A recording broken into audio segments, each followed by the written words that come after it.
Video games have produced some of the most iconic intellectual property in the world. It shouldn't come as a surprise that Hollywood wants to cash in on something so popular. The lingering question is, why are all of these movies so bad?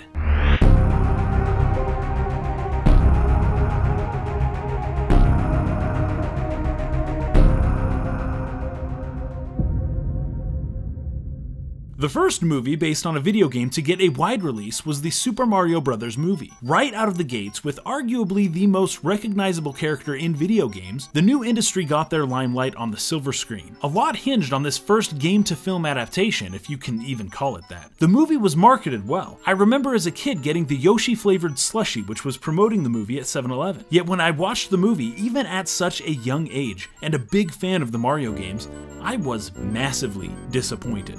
It turned out, companies in Hollywood were eager to capitalize on the trend of video games and didn't think that they would have to make anything of decent quality to exploit that market. It's a bit insulting, really, the way video game players are often seen and portrayed in Hollywood. Many of the higher-ups must really think that they're just dealing with a bunch of mindless zombies who will spend all of their money if you just slap the name of a game they've played on a poorly made film. And unfortunately for us, that trend has only continued in the 25 years since.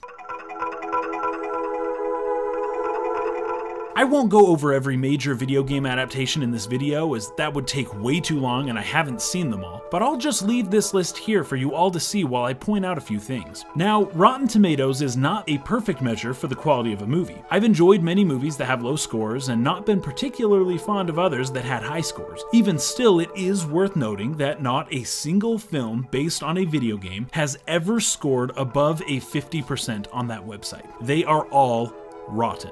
Final Fantasy Spirits Within, the Angry Birds movie, and more recently Tomb Raider have come the closest, but that barrier has yet to be broken. As of the recording of this video, Rampage has yet to be released, but something tells me it won't exactly be the one that breaks this trend. As a general rule, though, it seems that animated adaptations tend to do better than the live-action ones. But looking closer at the amount of money these films are raking in, I think we're gonna start seeing a lot more of these types of movies in the future. Many game makers themselves don't like the film adaptations that are made based on their own work. When the Max Payne film starring Mark Wahlberg came out, Scott Miller, a producer of the original game, said that he was shaking his head in bewilderment at how fundamentally flawed the film's story was. Katsuhiro Harada, director of the Tekken game series, said of the Tekken movie, "That Hollywood movie is terrible. We were not able to supervise that movie. It was a cruel contract. I'm not interested in that movie." Ouch. It's not only the film companies that are seeing dollar signs. After all, they have to get the rights from somewhere. Game companies not having a higher standard themselves or giving too much control over to Hollywood is equally to blame. There are a couple of directors who've made their names famous by making video game movies. The first I'll mention is Uwe Boll. He made probably the worst of the video game movies. I don't think I'll say much more about him, but for about 15 years there, he made his career on bad video game adaptations. The second director, who is well known for making video game movies, is a man named Paul W.S. Anderson. Anderson is a much more respected filmmaker than Boll, as he directed Mortal Kombat, which was the first successful game-to-film adaptation in 1995. Since then, he's been selected to produce and direct many other game adaptations, including the Resident Evil series, Dead or Alive, and the upcoming Monster Hunter movie. It's funny that I refer to Paul W.S. Anderson as a more respected filmmaker, as he has not yet made a single film that would be considered critically successful. It's a wonder why he still gets these jobs making video game movies. Oh, that's why. That number isn't even including things like DVD sales or streaming revenue. The return on investment for these films is off the charts. I think we can consider the mystery of the bad video game film adaptation solved. Some of these movies have been massively profitable.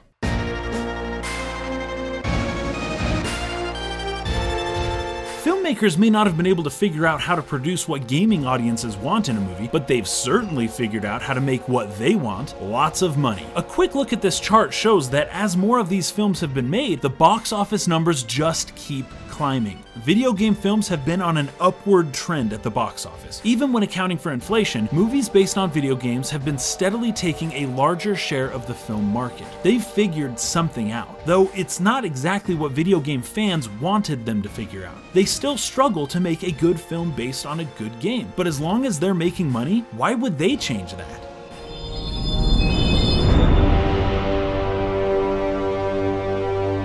Many believe that giving game companies greater say in movies would result in a better product. It turns out we actually have a pretty good example of that. Square, publishers of the popular Final Fantasy series, decided to try their own hand at making movies. Their initial attempt was Final Fantasy: The Spirits Within, directed by none other than the series' original creator, Hironobu Sakaguchi. This may have been a bad move in hindsight, but The Spirits Within came out just weeks before the release of Final Fantasy X. This would have been a better move if the content was relevant to Final Fantasy X, but the two stories have nothing in common. The Spirits Within suffers from much of the same issues that plague other video game adaptations, as the storyline hardly resembles the games it was named after. They tried to sell it with big names and flashy visuals, but the content of the film was a letdown according to most people. The film never recouped the costs of production and played a huge role in Hironobu Sakaguchi's departure from the company. It is certainly worth noting, however, that to this day, The Spirits Within remains one of the highest rated video game movies on Rotten Tomatoes, though it's still well below what the site would consider a fresh score. The film got a lot right, including studio involvement, but there was still something missing.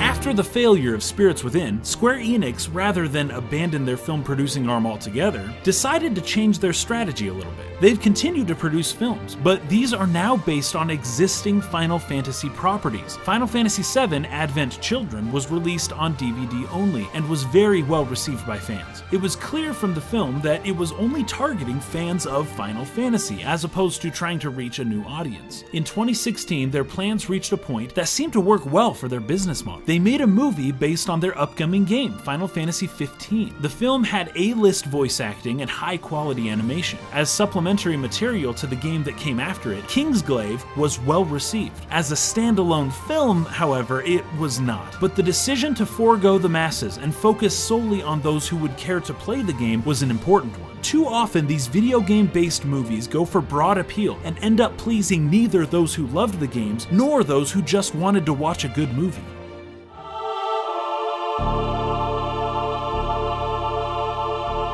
Profits for these movies have been steadily rising, but reviews for them have stayed about the same. Every few years there's a movie that comes along and changes things a bit, but these changes never seem to impact the quality of these movies. First, it was Mortal Kombat, which abandoned all seriousness to make a fun action movie. Then it was Tomb Raider and Resident Evil that showed the power female protagonists have to blow away the box office. Then it was Prince of Persia, where Disney, Jerry Bruckheimer, Jake Gyllenhaal, and Hans Zimmer collaborated to bring live-action video game adaptations into the world of A-list talent and $100 million budgets. The most recent change has been with the Warcraft movie. Not only was it directed by someone who actually plays video games, but the storyline closely resembled that of the original source material. Warcraft also opened up the international market in ways that other video game-based movies have not been able to do. It made more money in China alone than the United States. That's sure to change the way that these movies will be marketed in the future. As it stands, Warcraft is the highest grossing video game adaptation ever. There have been lots of changes that have impacted the amount of money studios can make on these movies, but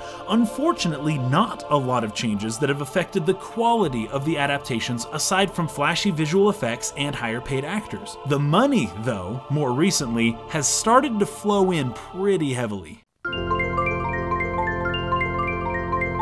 The best video game movies seem to be ones that are based on video games as more of a concept, as opposed to following the storyline of a specific game or series. Movies like Wreck-It Ralph, which has video game elements and is based on a made-up character visiting other made-up game worlds, ended up being a pretty good movie. We also have Ready Player One, a movie based on games generally speaking, but once again not a specific game. I'm not including these movies in my analysis because while they are based on video games in general, they aren't based on one specific game game or game series. But this seems to be a trend that Hollywood wants to start exploring. Video game-based films aren't beholden to any particular existing game content. That way they can have it both ways. They can craft their own storyline, create their own characters, add in a few Easter eggs, and voila, a video game movie that people can enjoy watching but that no hardcore fan base will complain about. It looks like Hollywood can have their cake and eat it too.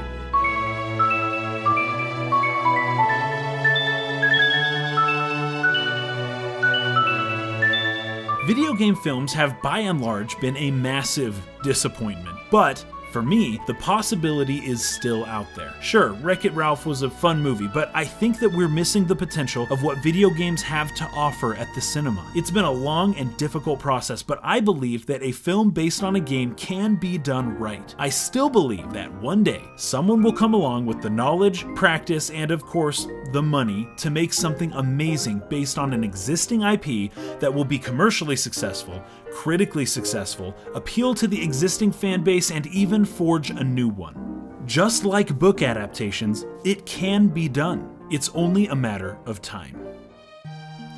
I just wanted to focus on the historical aspect of this topic, so I'll leave the answer to the question to you in the comment section below. Why are these films consistently bad? Thanks for watching, everyone. We'll see you next time.